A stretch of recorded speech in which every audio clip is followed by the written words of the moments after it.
Doctor Sanjay, સૌથી પહેલા તો આપની પાસેથી એ જાણવા માંગીશું, માધવ બાગમાં જે ડાયાબિટીસની સારવાર માટે પંચકર્મ સારવાર વિકસાવવામાં આવી છે, તે શું છે? ડાયાબિટીસ રિવર્સલની અંદર પંચકર્મ સારવાર જે છે, હવે પંચકર્મ સારવારની અંદર સ્નેહન, સ્વેદન, બસ્તી આવી અલગ અલગ ટ્રીટમેન્ટ આપણે આપતા હોઈએ છીએ. અને એ પંચકર્મ સારવારની અંદર જ આપણે પંચસૂત્રી સારવાર તરીકે ડેવલપ કરવામાં આવેલી છે. હવે પંચસૂત્રી સારવારની અંદર એવું છે કે જે આપણે સ્નેહન, સ્વેદન, બસ્તી એવા કર્મ કરવામાં આવે છે આયુર્વેદિકની અંદર, તો એ પંચકર્મ કરવાનું કારણ એટલા માટે કે ડાયાબિટીસ એટલે તમારા શરીરની અંદર શર્કરાનું પ્રમાણ જ્યારે વધારે આવતું હોય છે, તો એવા સમયે આ એક્સ્ટ્રા શુગર જે છે શરીર આપણું પચાવી નથી શકતું. તો એ પોતાની ઘાતક અસર, ટોક્સિક અસર આખા શરીરની અલગ અલગ કોષોને આપતી હોય છે, લોહીની નળીઓને આપતું હોય છે.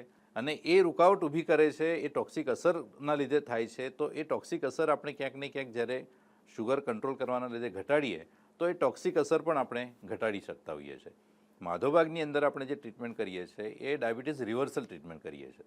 હવે ડાયાબિટીસ રિવર્સલ ટ્રીટમેન્ટ કરવા પાછળનો ઉદ્દેશ એટલા માટે, અને એની ટોક્સિક અસરથી બીજા અવયવોને જ્યારે નુકસાન થતું હોય છે, જેમ કે લોહીની નળીઓનું સ્વાસ્થ્ય ખરાબ થાય, કેમ કે લોહીમાંથી જે આખા શરીરની અંદર ફરતું હોય છે અને લોહીની નળીઓમાંથી જે આખા શરીરને નુકસાન કરતું હોય છે, તો એ જે અવયવોને લોહીનો સપ્લાય આપતું હોય એ દરેક અવયવને પોતાની ઘાતક અસરના હિસાબે એ અવયવનું ફંક્શન ક્યાંક ને ક્યાંક ઓછું થતું હોય.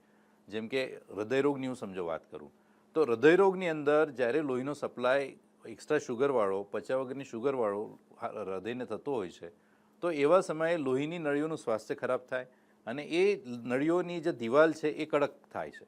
હવે સ્થિતિસ્થાપકતા જ્યારે ઓછી થાય છે, તો એ કડક થવાના લીધે જેટલા પ્રમાણમાં લોહી હૃદયને મળવું જોઈએ એટલા પ્રમાણમાં લોહી એને મળતું ના હોય.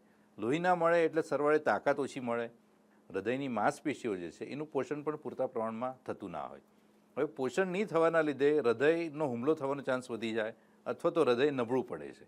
તો એવા કિસ્સામાં જ્યારે આપણે પંચકર્મ સારવારથી આ હૃદયની નળીઓનું સ્વાસ્થ્ય જ્યારે સુધારીએ છીએ, એથેરોસ્ક્લેરોસિસ જે હૃદયરોગ થવા માટેનું કારણ કહેવામાં આવે છે, જેને હું લોહીની નળીઓ કડક થવાની વાત કરું છું, તો એ ક્યાંક ને ક્યાંક આપણે ઘટાડો કરી શકતા હોઈએ છીએ અને સરવાળે હૃદયને આપણે સુધારી શકીએ છીએ. આંખોની દ્રષ્ટિમાં ઝાકપ આવી છે, બ્લરી વિઝન છે, આ બધી તકલીફો છે. પગની અંદર લોહીનો સંચાર ઓછો થવાના લીધે પગમાંથી અશુદ્ધ લોહી જે છે ઉપર જે આવવું જોઈએ ઓછા પ્રમાણમાં આવે છે, માંસપેશીનું સ્વાસ્થ્ય જોખમાય છે. એ બધી વસ્તુઓ એક્સ્ટ્રા શુગરના લીધે થવાના લીધે જ્યારે આપણે પંચકર્મ સારવાર કરીએ છીએ ત્યારે આ બધા જ લક્ષણોની અંદર આપણે સરવાળે સારા પ્રમાણમાં રિઝલ્ટ મેળવતા હોઈએ છીએ.